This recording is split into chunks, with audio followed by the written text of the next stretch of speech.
What was that? Sorry, can't hear you. 1 minute.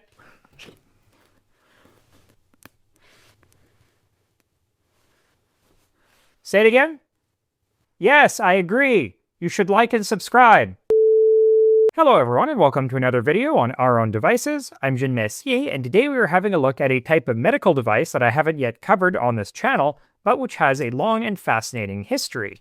This is an Ardente double carbon hearing aid, which was manufactured and sold by Ardente Acoustic Laboratories of London sometime in the 1930s or 1940s. Any of you watching who currently wear hearing aids will recognize that this technology has come a very long way over the past 100 years. So let's take a closer look at this one. Let me show you where it came from and how it works. For most of history, the only aids available to the hearing impaired were purely mechanical devices such as ear trumpets, conversation tubes, and oracles, miniature ear trumpets that clip to the ears themselves. It wasn't until 1876, when Alexander Graham Bell patented the telephone, that the means became available to transmit sound electrically. And yes, I am aware that there's considerable debate over who actually invented the telephone, but that's way beyond the scope of this video. Anyway, this early telephone technology was not particularly suited to application in hearing aids. Indeed, Bell's original design included a compartment filled with dilute sulfuric acid into which dipped a needle connected to a thin metal diaphragm. Current from a battery flowed from the needle through the acid to another electrode and then to the receiver. When the user spoke into the receiver, their voice caused the diaphragm to vibrate, varying the distance between the two electrodes and in turn the resistance of the circuit, generating a modulated electrical signal that could be transmitted along a wire and decoded by the receiver. Later designs used a magnet connected to the diaphragm which moved past a wire coil, or vice versa, generating a modulated electrical signal via induction. However, the system had no provision for amplification. The signal strength at the receiver was equal to or weaker than that at the transmitter. Nonetheless, due to its robustness and simplicity and ability to work without an external power source, it continues to be used in sound-powered telephones, mainly on ships or in industrial settings for emergency communication during power outages. Thankfully, however, around this same time, a new type of receiver was independently invented by Francis Blake and David Hughes in England, and Emil Berliner and Thomas Edison in the United States, the carbon microphone. This comprised a compartment of loosely packed carbon granules connected to a diaphragm and through which an electrical current was passed. As the diaphragm vibrated, it compressed the granules, proportionally varying their electrical resistance and generating a modulated electrical signal. As the current passed through the carbon could be as high as you wanted it to be, the carbon microphone allowed for amplification, permitting not only long-distance telephone transmission, but also the construction of electric hearing aids. Among the first such devices to be marketed were the Aquilalion and smaller Equiphone, designed by Miller Hutchinson and James Wilson and manufactured and sold by the Equiphone Company of Mobile, Alabama, starting in 1898. This was a tabletop device containing a carbon microphone, a battery, and connections for up to 3 sets of headphones. Unfortunately, these sold for between $60 and $400, which translates to between $2,000 and an eye-watering $15,000 in today's money. So unsurprisingly, they did not sell well at all, and the company went bankrupt by 1901. However, many other companies soon entered the market, including Acousticon, Gem, Radio Ear, Rhine, Siemens, Sonotone, Western Electric, and Ardente, which manufactured the hearing aid we have here. Ardente Acoustic Laboratories was founded in 1919 by Lithuanian-born Reuben Dent, the company name being a play on his name, Ardente, with a foreign-sounding E tacked on to the end. Headquartered at 309 Oxford Street in London, the company initially imported and sold German-made hearing aids, but soon began designing and manufacturing its own models. It also manufactured a variety of other audio equipment, including microphones, speakers, public address systems, and intercom systems for ships and later aircraft. Unfortunately, detailed information on Ardente's historic product line is rather hard to come by, but here are some of the hearing aid models I was able to track down some information on. The earliest model I could find, the Acoustic, was introduced in 1924 and it was not exactly what you would call portable by modern standards. It was housed in an imitation tortoiseshell celluloid case with a double carbon microphone fixed behind a fretwork grille cut into the shape of the company name. The single earphone was connected to the case via cable and held to the user's ear by a spring steel headband. The unit was powered by a 4.5-volt carbon zinc lantern battery, sold as the Ardente number 99, and featured a 4-position rheostat on one end of the case for varying the output volume. The next model, the Phantom, was introduced in 1930 and was considerably more compact, with a form-fitting Bakelite case for the battery with the microphone mounted on top, all designed to be hung from the user's neck by a lanyard. A headband earphone was supplied as before, along with a smaller, more discreet model with a wire ear loop and a variety of ear molds that could be screwed in to accommodate different sizes of ears. A larger handheld receiver is also provided for all of Ardente's hearing aids. This was commonly known as a church or theater microphone. The Phantom was powered by an Ardente number 22 battery, which unusually was loaded through a hinged panel on the front of the battery case rather than through the bottom, as in most hearing aids of this kind. There was also no volume control, just an on-off switch on the back of the microphone. The complete unit was shipped and stored in a leatherette-covered, velvet-lined cardboard box. Also introduced in 1930 was the Model C5 II, which was broadly similar to the Phantom, but which had a separate twin microphone assembly with a spring steel clip to affix it to the user's pocket, and was powered by three 1.5-volt AA batteries instead of a single 4.5-volt battery. The microphone case featured a 4-position volume control, while the case of the large headband earphone could be screwed in and out slightly to increase or decrease resonance. As with the Phantom, a smaller ear loop earphone with screw-in ear molds was also provided. Interestingly, this model came with a special resonant case featuring 2 cutouts for the microphones, allowing it to be used as a tabletop hearing aid for listening to a fixed sound source like a radio.